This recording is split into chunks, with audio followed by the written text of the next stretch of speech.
नमस्कार।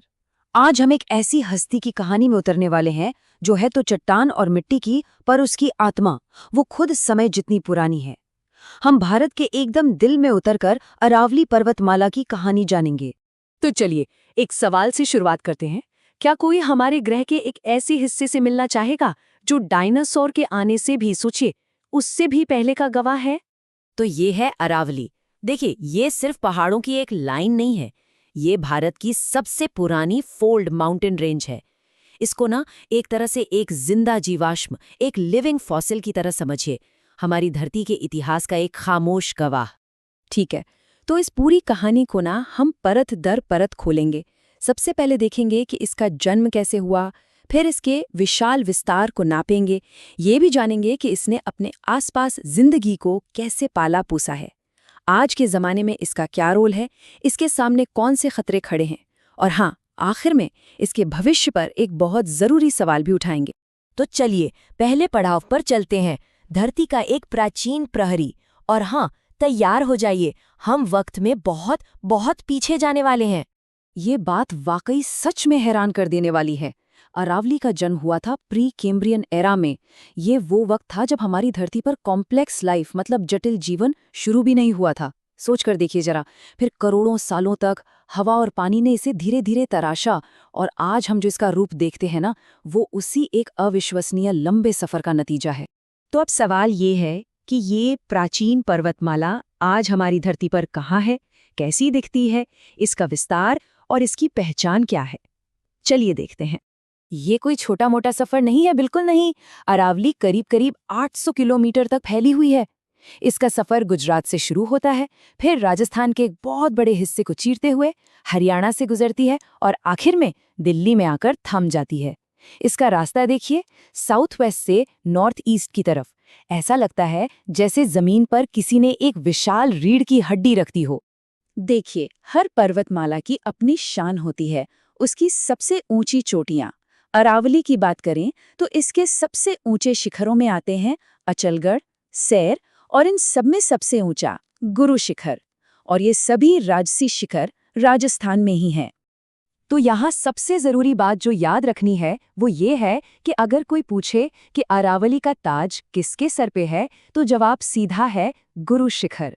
1722 मीटर की ऊंचाई के साथ ये इस पूरी रेंज की सबसे ऊंची चोटी है। कह सकते हैं पहाड़ों के बीच एक सच्चा राजा। चलिए अब कहानी में थोड़ा और आगे बढ़ते हैं और ये समझने की कोशिश करते हैं कि कैसे इस पर्वतमाला ने अपने आसपास की जिंदगी और विरासत को शक्ल दी है। ये एक ऐसी कहानी है जो पत्थर और पानी से लिखी गई है। अरावली के ना एक तरह से दो चेहरे हैं। एक तरफ तो ये धरती की गहराई से निकली बहुत पुरानी चट्टानों से बनी है, जो कीमती खनिजों का खजाना है। और दूसरी तरफ ये मौसम के एक पहरेदार की तरह काम करती है। ये थार के रेगिस्तान को पूरब की तरफ बढ़ने से रोकती है और मानसून की हवाओं के रास्ते पर भी असर डालती है। मतलब जमीन का एक सच्चा रखवाला। ये सिर्फ एक चट्टानी दीवार नहीं है, बिल्कुल नहीं। ये जिंदगी का एक पालना भी है। लूनी, साबरमती और बनास जैसी कितनी ही जरूरी नदियां इसी की गोद से निकलती हैं। इसके सूखे पतझड़ी जंगलों में खेजड़ी और बबूल जैसे पेड़ हैं, और तेंदुआ, नीलगाय जैसे जंगली जानवर, इन सब ने इसी की पनाह में अपना घर बनाया है। चलिए अब जरा इसके ऐतिहासिक और आर्थिक महत्व को भी समझ लेते हैं। आज के जमाने में, मॉडर्न एरा में, अरावली का क्या योगदान है। देखिए, आर्थिक तौर पर तो अरावली एक मजबूत खंभे की तरह है। यहाँ से मार्बल, कॉपर, जिंक ऐसे कई कीमती खनिज निकलते हैं जो हमारी इंडस्ट्रीज को चलाते हैं। और साथ ही ये माउंट आबू का भी घर है, जो राजस्थान का इकलौता हिल स्टेशन है और टूरिस्ट्स के लिए एक मैग्नेट की तरह काम करता है। और हाँ, इसका ऐतिहासिक महत्व वो भी कुछ कम नहीं है। ये पूरा इलाका पुरानी सभ्यताओं का पालना रहा है, और कुंभलगढ़ जैसे शानदार किले तो आज भी इसके शानदार अतीत की गवाही देते हैं, हमें राजाओं और सल्तनतों की कहानियां सुनाते हैं। यहाँ तक सब कुछ बहुत शानदार था, लेकिन अब कहानी में एक बहुत चिंताजनक मोड़ आता है। ये प्रहरी, ये रक्षक आज खुद खतरे में है। जी हाँ, बिल्कुल। जो पर्वतमाला करोड़ों सालों से शान से खड़ी है, वो आज हम इंसानों की वजह से खतरे में है। और इसके 3 सबसे बड़े दुश्मन हैं। पहला, अवैध खनन यानी इल्लीगल माइनिंग, जो इसे अंदर से खोखला कर रहा है। दूसरा, अंधाधुंध वनों की कटाई, जो इसकी सारी हरियाली छीन रही है। और तीसरा, बढ़ता हुआ शहरीकरण, जो इसके कुदरती घर पर ही कब्जा करता जा रहा है। तो अब हम पहुंचते हैं अपने आखिरी और शायद सबसे जरूरी हिस्से पर, भविष्य का सवाल। ये इसके अस्तित्व की लड़ाई है।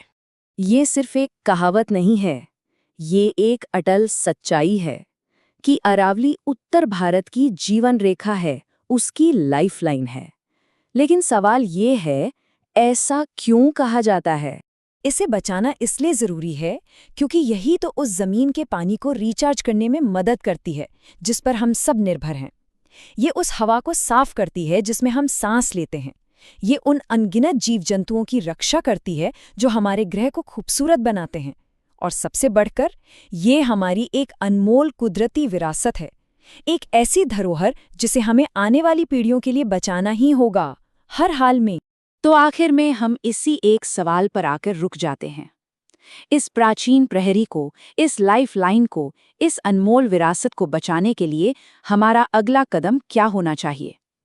ये एक ऐसा सवाल है जिसका जवाब हम सबको मिलकर खोजना होगा, इससे पहले कि कहीं बहुत देर ना हो जाए।